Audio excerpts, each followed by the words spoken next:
ಹಳ್ಳಿಕಾರ್ ಒಡೆಯ ಎಂದೇ ಖ್ಯಾತಿ ಪಡೆದಿರುವ ವರ್ತೂರ್ ಸಂತೋಷ್ ಅವರು ಈ ಬಾರಿ ಬಿಗ್ ಬಾಸ್ ಕನ್ನಡ ಸೀಸನ್ 10ರ ಸ್ಪರ್ಧಿಯಾಗಿದ್ರು.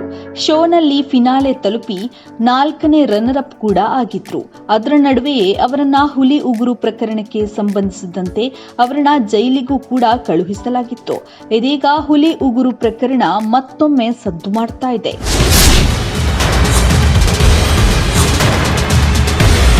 ನವರಸ ನಾಯಕ ಜಗ್ಗೇಶ್ ಅವರು ಇತ್ತೀಚೆಗೆ ರಂಗನಾಯಕ ಸಿನಿಮಾದ ಪತ್ರಿಕಾಗೋಷ್ಠಿಯಲ್ಲಿ ಮಾತನಾಡ್ತಾ, ಯಾವನೋ ಕಿತ್ತೋದ್ ನನ್ ಮಗ ರಿಯಲ್ ಆಗಿ ಹುಲಿ ಉಗುರು ಹಾಕೊಂಡು ಯಾವುದೋ ಟಿವಿಯಲ್ಲಿ ತಗ್ಲಾಕೊಂಡ ಎಂಬ ಹೇಳಿಕೆಯನ್ನ ಕೂಡ ಅವರು ವೇದಿಕೆಯಲ್ಲಿ ನೀಡಿರ್ತಾರೆ. ನನಗೆ ಹುಲಿ ತರ ಬದುಕೋನೆ ನಾನು ಹೆಮ್ಮೆಯಿಂದ ಹೇಳಿದೆ. ಅವನು ಯಾರೋ ಕಿತ್ತೋದ್ ನನ್ನ ಮಗ ರಿಯಲ್ ಹಾಕೊಂಡು ಅದೇನೋ ಆಗಿ ಯಾವ್ದೋ ಟಿವಿ ತಿರ್ಲಾಕೊಂಡ್ಬಿಟ್ಟು ನೋಡ್ರಿ, ಇರೋ ಅಷ್ಟು ಕ್ಯಾಮ್ರಾಗಳು ನನ್ನ ಮನೆ ಮುಂದೆ.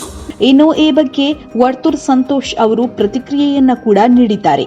ಬಿಡಣ, ಅವರು ದೊಡ್ಡವರು. ನಾನು ಏನ್ ಹೇಳ್ತೇನೆ ಅಂದ್ರೆ, ಕಾಲಾಯ ತಸ್ಮಾಯೇ ನಮಃ ಅಷ್ಟೇ. ಕೆಲವೊಂದಕ್ಕೆ ಉತ್ತರ ಕೊಡಬೇಕು. ಇನ್ನು ಕೆಲವು ಮಾತುಗಳಿಗೆ ಸೈಲೆಂಟ್ ಆಗಿದ್ರೆ ಸಾಕು, ಉತ್ತರ ಸಿಕ್ಕಿಬಿಡುತ್ತೆ ಅಂತ ವರ್ತೂರ್ ಸಂತೋಷ್ ಅವರು ಹೇಳಿದ್ದಾರೆ.